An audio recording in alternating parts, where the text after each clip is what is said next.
開露營車跟一般的車不太一樣，因為車身高、車體重加上驚人的受風面，基本上不只是在開車，更像是開着一台移動城堡。要如何在旅途中避免危險呢？除了平時多說好話、做好事、祈求媽祖保佑之外，最好的辦法就是提高對風險的認知，才能提早的避開危險，好大幅的降低事故發生的機會。所以今天這一集的內容就要跟大家分享露營車常見的事故點，同時也會提供一些降低風險指南，好幫助大家提早避開危險。Hello， 大家好，我是 Mr. Coffee 咖啡先生，一位熱愛木工 DIY 的咖啡烘豆師。我是喜歡拈花惹草的花花小姐，花姐，大家好。大家好。一般人絕對想不到，對露營車來說，最危險的地方啊，居然是停車場啊，是事故發生率最高的地點。當中有一種停車場是露營車想都別想停的地方，請直接的避開，那就是室內停車場。不管是地下室還是1樓的停車場，或是百貨公司的頂樓停車場，都是高風險的事故區域哦。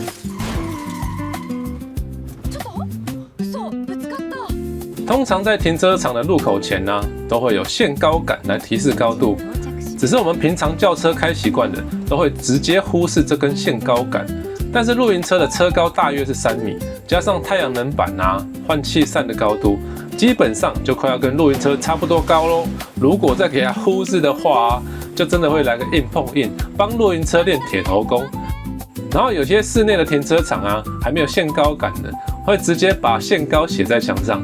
這時候啊，如果你還是一樣的忽視，硬給它擠進去，保證你的露營車是頭破血流啊，瞬間就會變成敞篷車哦。那我們降低風險的指南，就是要在日本找停車場的時候，請完全的捨棄室內停車場。只要是看到有屋頂的啊，或是要下地下室的，就一律當作沒看見。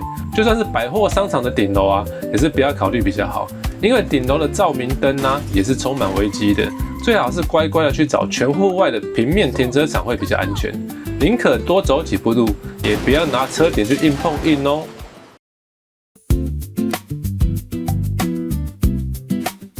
然後，就算我們來到全戶外的停車場啊，也是有非常多的陷阱的。因為戶外停車場都沒有限高桿，反而容易讓人失去戒心。當中就屬繳費機的遮雨棚最為陰險的，或是人工收費亭的遮雨棚，這部分都是最多人中招的地方。因為有些繳費機非常的貼心，會將遮雨棚往外延伸一部分，好為行人遮風避雨。但也就是最貼心的這一部分啊，恰好就成為露營車的暗器咯。因為非常的不明顯，很容易就躲在上方的視線盲區，駕駛只要稍不注意啊，就會 A 到咯。還有超商的遮雨棚也是非常容易撞到的，我們往前開的時候會比較容易注意到，但是倒車 back 的時候啊，就很容易藏在視線的盲區。因為倒車的時候注意力啊，都會把它放在地上的停車格，很容易忽略上面的東西。而且遮雨棚在倒車影像裡面是完全看不到的哦，很容易藏在照後鏡的死角，稍不注意就會 A 到咯。那我們這邊來分享一個我們有停過，覺得非常危險、非常容易中招的停車場，就是這個半室內的停車場。對一般的車來說是完全不成問題的，但是對露營車來說啊，就是一個超級危險的陷阱的題啊。當你倒車倒到一半啊，就會突然聽見砰的一聲，怎麼撞到的都不知道。降低風險的指南就是停車時最好選擇遠離建築物的停車格。每一次停車都要讓副駕駛下車幫忙查看，多一雙眼睛就會多一份保險哦。站在車外會比車內清晰100倍，人體雷達絕對會比任何高科技都還可靠許多哦。然後站在車外查看的人可以直接拍打車廂當作警告聲，因為有的時候車外很吵，就算你喊破喉嚨啦，車內還是聽不見的，就傻傻的給它撞下去。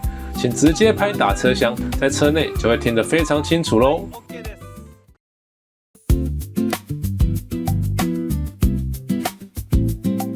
轉彎的時候，明明車頭就開過去啦，為什麼車身還是會撞傷呢？這是因為露營車的車身長，前輪轉彎的半徑比較大，後輪轉彎的半徑比較小。這兩個半徑之間的差距啊，就叫做內輪差。就是內輪差這一點點的空間啊，常常就是發生事故的地點。特別是一些不起眼的矮柱或是燈柱，都是最容易攻擊露營車的障礙物哦。還有一種特別危險的陷阱，就是開在田間小路的時候啊，轉彎一定要特別注意水溝。很多人也是因為忽略內輪差的距離，轉彎時一個不小心，後輪就這樣掉到水溝裡面嘍。降低風險指南就是當車輛轉彎的時候，內側預留多一點的空間，加大轉彎半徑，同時放慢車速。隨時都要注意照後鏡是否會撞到東西，也要注意地上會不會壓到東西哦。最重要的就是要禮讓直行車，不要搶快，只要心急了就容易發生事故。急着轉彎少看一眼，這樣就很容易掉入陷阱裡嘍。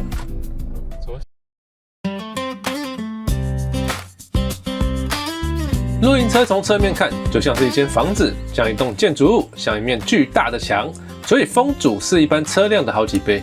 第一次開露營車的朋友，一定都有被瞬間側風嚇到的經驗，特別是在高速公路上面，經過寬廣的高架橋或是海邊，只要一陣強風吹來，都能明顯的感受到車身的晃動。就算是一台大卡車從車旁呼嘯而過，產生的氣流啊，也都足以讓車身瞬間晃動。我們有幾天的旅程，遇到台風外圍環流的強風，高速行駛的時候遇到瞬間陣風吹來，真的是可以把車身吹移半個車道啊！這時候如果驚嚇過度，猛打方向盤，可能真的就會翻車嘍。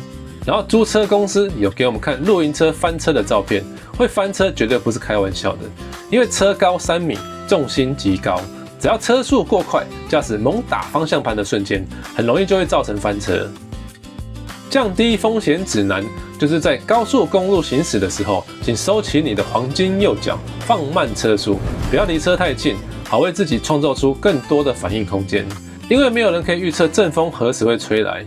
那如果真的遇到瞬間陣風，也不要太過慌張，只要開在慢車道上面，收油門，降低車速，雙手緊握方向盤，可以想象自己是在風浪中搏鬥的船長，慢慢穩住就可以了，千萬不要急踩剎車，也不要大力的修正方向盤，不然車輛很容易失控哦。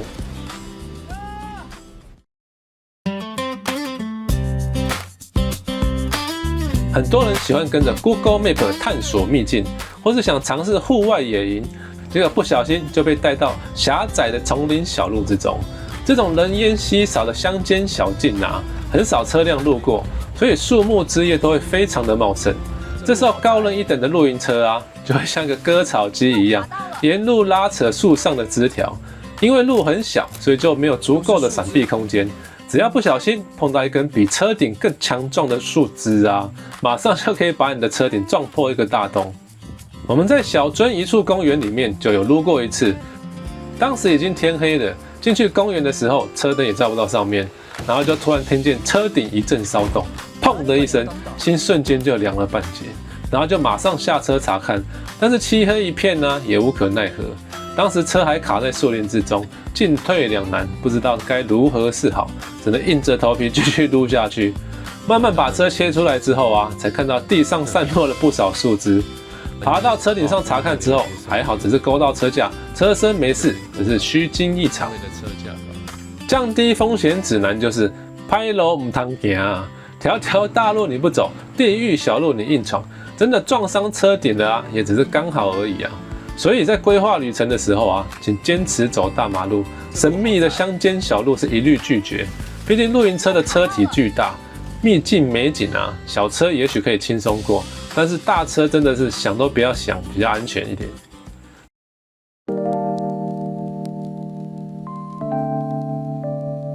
露營車是柴油動力，扭力會比汽油還大。爬坡走山路的時候，比想象中的還輕鬆許多，但是下坡的時候就要非常注意咯。如果路途中聞到奇怪的燒焦味，請不要懷疑，絕對就是剎車過熱產生的異味。請馬上找適合停車的地方休息30分鐘，讓剎車自然降溫。然後這個時候啊，絕對不能對着輪胎潑水降溫哦，這樣會讓剎車變形哦。日本很多露營車都是用貨車下去改裝的，剎車系統多半是採用前碟剎後鼓剎的設計。散熱會比一般轎車的4輪碟剎還差，所以過熱的速度也會比一般的轎車還快。特別是遇到長下坡的時候，如果只靠剎車減速，很容易就會過熱，讓剎車失效而造成危險。然後說到山路啊，我們可是非常熟悉的啊，因為我們在古坑的咖啡莊園創業了15年，也在山上住了15年。講到這邊呢，也順便推薦一下我們獨家生產的濃縮咖啡瓶磚，不用咖啡機，也不用任何咖啡器材，在家就可以制作出各式各樣的咖啡。加鮮奶就是拿鐵，加開水就是美式，一包一杯剛剛好，一杯不到35元，比超商的咖啡還划算哦。只要掃描電視上的 QR code 訂購就可以咯。7-Eleven 超商取貨付款。如果不想加入超商會員的朋友，也可以掃碼加入我們咖啡螺絲釘的官方 LINE， 直接留言訂購也是可以的哦。關於山路降低風險的指南，就是遇到連續下坡的時候，絕對不能一路低檔開到底，不能單靠剎車來減速，要習慣退到2檔來降低車速，也不要一路含着剎車減速，這樣是非常容易過熱的。要用點放的方式來控制剎車，剎一下放下，剎一下放一下，讓剎車有休息的機會，這樣子比較不容易過熱。很多不常開山路的朋友，知道下坡要退到2檔。但是退檔後啊，就聽到引擎轉速拉高的聲音，就會被嚇一跳。這時候千萬不要害怕，這完完全全是正常的現象。因為下坡產生的動力被引擎吸收了，所以引擎轉速就會被這股動力拉得很高。有些地方的坡度太陡，我甚至還退到 L 檔來減速，這相當於是手排車的1檔。不過引擎有水冷系統幫忙降溫，是完全不用擔心過熱的問題的。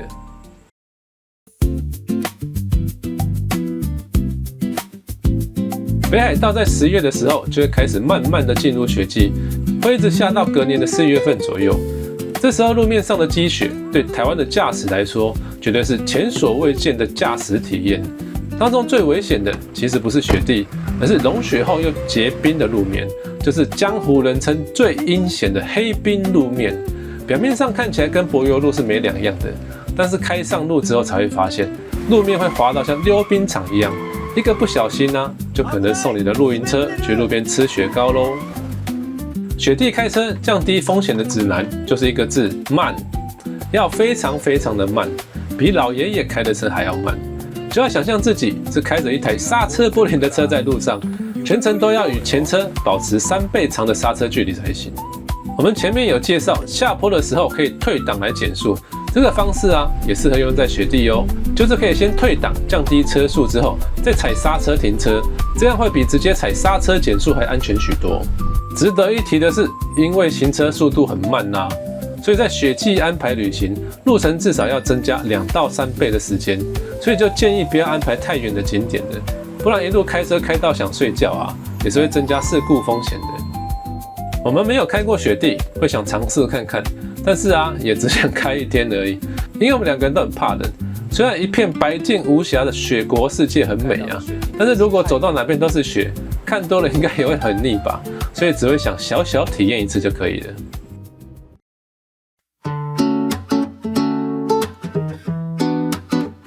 不只是車外的危險要注意，車內的危險也是不可不防的哦。在車輛行進前，一定要把車內所有的物品都確實收納才可以哦，不然一個緊急剎車啊，車上的東西也是有可能變成暗器的哦。特別是筆電或是相機之類比較不耐摔的貴重物品，摔壞啦，絕對會很想哭的，會比忘記帶記憶卡還悲劇。所以一定要確實的收納，不可以偷懶哦。當中咖啡飲料是最可怕的大魔王，打翻了沒得喝還不要緊，噴得到處都是才會令人崩潰。而且露營車上面的水源也不是非常的充足，清理起來會特別的費事，還要特別的開到休息區才可以清理乾淨。降低風險指南就是在開車前桌面一律淨空，飲料除了放置杯架以外，哪裡都不能放。然後椅子上除了衣服以外，所有物品都一律放在地上，用收納盒整理妥當，不然就是把它放在櫥櫃裡面。有一次啊，我偷懶，把運動相機放在椅子上面，還特別的用衣服給它壓着，想不到緊急剎車的時候，還是偷偷的飛出來的，像顆球一樣，從車尾一路滾到車頭。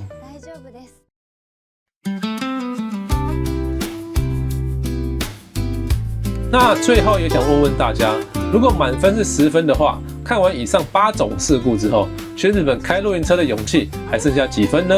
可以在下面留言評分告訴我。或是你還聽說過露營車最常發生什麼樣的事故，也都歡迎留言補充哦。那我這邊會想整理出這8種災難事件的目的啊，就是為了要戰勝自己的恐懼。因為戰勝恐懼最好的辦法，就是去認識自己的恐懼，去了解自己的恐懼。還記得我以前很怕蜘蛛，因為小時候愛吃荔枝，那時候手上抓着一把荔枝，沒想到裡面居然藏着一隻大蜘蛛，就這樣從我的手上爬到我的背上，嚇到我要連荔枝都不敢吃了。但是我們開始經營咖啡莊園之後，園區內是採用無毒友善栽種的，所以莊園內的蜘蛛是多到數不清的。當你面對滿滿恐懼的時候啊，你就只能試着去認識自己的恐懼，試着近距離去理解恐懼，慢慢的就習慣了哦。慢慢的就發現，其實蜘蛛啊，好像更怕我們欸。話說台灣啊，人均交通事故發生率是日本的5倍之多啊，5倍啊！所以其實，在台灣開露營車的風險啊，會比在日本還危險許多哦。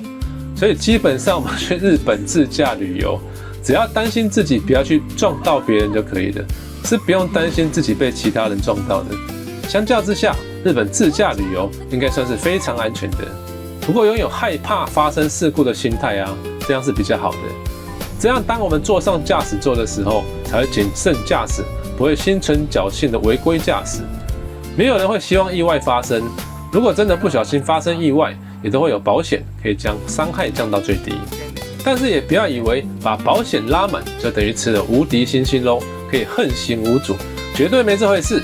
當中最重要的一點就是絕對不能酒駕，酒駕保險是不理賠的哦。而且日本對酒駕是零容忍的，會抓去關的哦，還會連其他人一起都受罰哦。話說我們在參觀酒廠的時候，會有一些試喝燒酒的項目，而且還有燒酒風味的冰淇淋是讓人完全想象不到的風味，超想試試看看的。還記得我們之前去過 Asahi 朝日啤酒的觀光工廠，啤酒更是讓人無限暢飲。而且都完全免費哦，甚至還提供小餅乾讓你下酒人家酒廠都這麼有誠意的，我們又怎麼忍心拒絕呢？心裡想啊，都大老遠跑一趟日本了，只是沾一點點試試味道，根本就沒吞下去，這樣應該沒關係吧？不行，絕對不行！很多時候啊，我們離酒駕的距離就是這麼近。當大家都開懷暢飲、喝到忘我的同時，身為駕駛的你，一定要堅決的抵抗誘惑，請堅持滴酒不沾的原則，才能確保行車平安。Would you like to try some fresh sake? No, thank you. I am driving today. 最後我們總結來說，開露營車基本上只要記住3點原則：1. 開車不搶快；2. 遠離建築物；3. 停車的時候有人下車幫忙查看。我們只要牢記這3點原則，大致上就可以避開90%以上的危險的。如果可以的話，我們最好還能忘記自己是台灣人，我們可以體驗當一個日本人，因為日本的駕駛都很守法，路上不會有人跟你急，跟台灣的駕駛風氣是完全不同的。如果能將日本優良駕駛的風氣帶回台灣，那這趟旅程就會非常的值得嘍。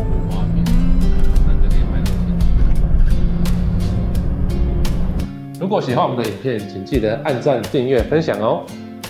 或者也可以購買我們的咖啡，給我們實質上的支持。那我們下期再見嘍，拜拜。